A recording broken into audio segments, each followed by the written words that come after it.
संगठन में सिर्फ प्रदेश स्तरीय पदाधिकारियों की नियुक्ति की गई है, जनपदों में कोई फेरबदल नहीं किया गया। वह पदाधिकारी जो इन 2 वर्षों से जनपदों पे काम कर रहे थे निष्ठा से, अनुभव बढ़ चुका था संगठन को नियंत्रण करने का, उन्हें प्रदेश टीम में लाया गया है। खास करके बैठक प्रमुख उत्तर प्रदेश के रूप में अजीमुद्दीन जी काम कर रहे थे, वो प्रदेश अध्यक्ष बनाए गए हैं। प्रदेश सदस्यता अभियान प्रमुख के रूप में गजानन जी काम कर रहे थे, तो वो प्रदेश महासचिव संगठन बनाए गए हैं। इसी तरह से राज्य संगठन मंत्री तमाम जिलाध्यक्ष बनाए गए हैं। जिलाध्यक्ष अयोध्या राजेश तिवारी जी राज्य संगठन मंत्री बना दिए गए। पवन मिश्रा जी बस्ती जिलाध्यक्ष, वो राज्य संगठन मंत्री बना दिए गए संगठन में। और संगठन में सहायक बैठक प्रमुख का काम देख रहे तबारक जी प्रदेश कोषाध्यक्ष बना दिए गए। महत्वपूर्ण जो है यह है कि हम 2024 में चाहते क्या है। हमने अधिकार सत्याग्रह आंदोलन के माध्यम से जिलों पर 10,000 की संख्या में जुट के पूरे प्रदेश में मुख्यमंत्री जी को बताने की कोशिश की थी जुलाई में कि हमारी 10 मांगे, हमारी समस्याएं हैं, उसे आप दूर करें। संज्ञान में नहीं लिया गया था। हम लोगों ने 10 नवंबर को 30,000 पत्र उनके पास भेजे। फिर उसके बाद मेरे द्वारा उन्हें रजिस्ट्री की गई 8 सदस्यीय समिति के द्वारा मिलने के लिए। उनके मुख्य सचिव दुर्गा प्रसाद मिश्र जी को भी मिल करके पत्र दिया गया कि हमारी 8 सदस्यीय समिति से आप मिल लें, हमारी समस्या को सुन लें। फिलहाल अभी तक कोई सकारात्मक उत्तर माननीय मुख्यमंत्री जी की तरफ से नहीं आया है। तो 5 जनवरी से 1 फरवरी तक हम अपनी मांगों को पूरा कराने के लिए और संगठन तथा मनरेगा श्रमिकों में जागरूकता पैदा करने के लिए गढ़ो संगठन रथ यात्रा निकाल रहे हैं 5 जनवरी से 1 फरवरी तक पूरे यूपी में। 2 फरवरी को हम लखनऊ की इको गार्डन में अपने 5 लाख कार्यकर्ताओं के साथ बैठेंगे, इस आशा के साथ कि आदरणीय मुख्यमंत्री जी हम लोगों की समस्याओं को सुने। क्योंकि ये लोकतंत्र है, उनको ये पता होना चाहिए कि हम कितने लोग हैं जिनकी ये समस्या है। तो हम अपने 5 लाख कार्यकर्ताओं के साथ 2 फरवरी को इको गार्डन में आ रहे हैं। अगर उसके पहले आदरणीय मुख्यमंत्री जी द्वारा हमें समय दे दिया जाता है, वो समझते हैं, उनको लगता है कि इनकी समस्याएं सुन लेनी चाहिए, तो हम उनको आपके जो है समाचार पत्रों, टीवी चैनलों के माध्यम से यह संदेश पहुंचाना चाह रहे हैं कि अगर वो 2 फरवरी के पहले हमारी 8 सदस्यीय समिति से मिल लेते हैं, हमारी 10 मांगे, हमारी वो मांगे हैं जो एक्ट ने 18 साल पहले मुझे दे दिया है परंतु मिला नहीं है। एक्ट ने दे दिया है परंतु मिला नहीं है, हम वही मांग रहे हैं। अगर वो 2 फरवरी के पहले हमें मिल करके और मान लेते हैं मेरी बातों को, तब भी हम 2 फरवरी को आएंगे।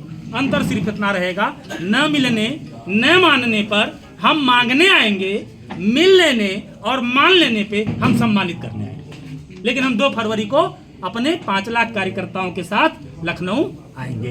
कौन कौन सी 10 मुख्य मांगे हैं? जी, हमारी सबसे पहली मांग है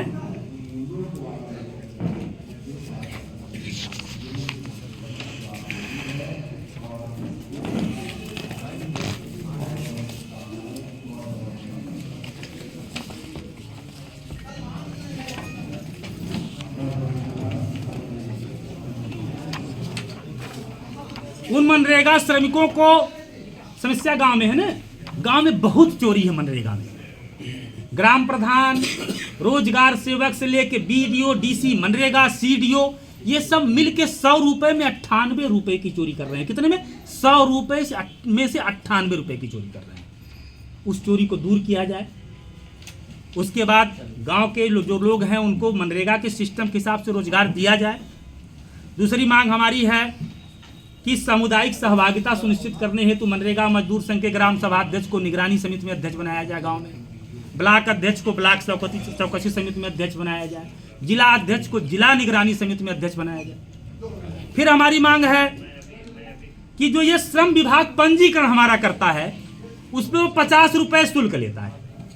इतनी सुविधाएं, फ्री अस्पताल, फ्री शिक्षा, तो यह जरूरी थोड़ी है कि हम श्रमिकों से 50 रुपए पंजीकरण के नाम पे लिया जाए, इसको निःशुल्क कर दिया जाए।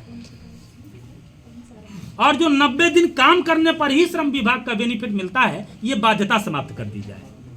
हमको प्रधान 90 दिन का काम देता नहीं, हम श्रम विभाग में पंजीकरण करा नहीं पाते, हम अपना लाभ ले नहीं पाते। हमें आपने ऑलरेडी श्रमिक मान लिया है, तो हम 10 दिन भी काम अगर कर लिए तो हमारा पंजीकरण कर लीजिए, जो बेनिफिट हमें दे दीजिए।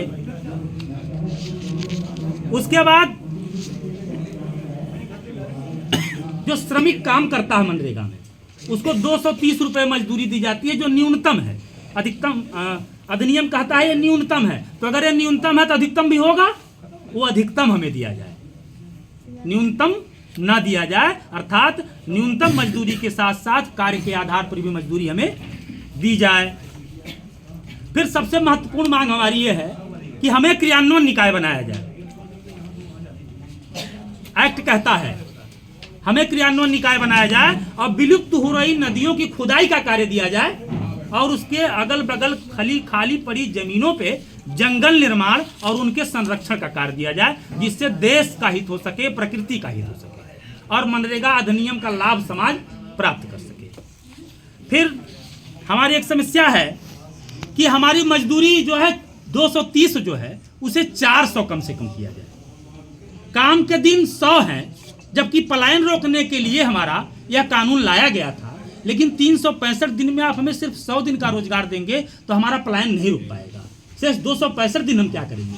तो कम से कम हमें 200 दिन का रोजगार दिया जाए 100 दिन के बजाय, और हमारी मजदूरी 400 की जाए।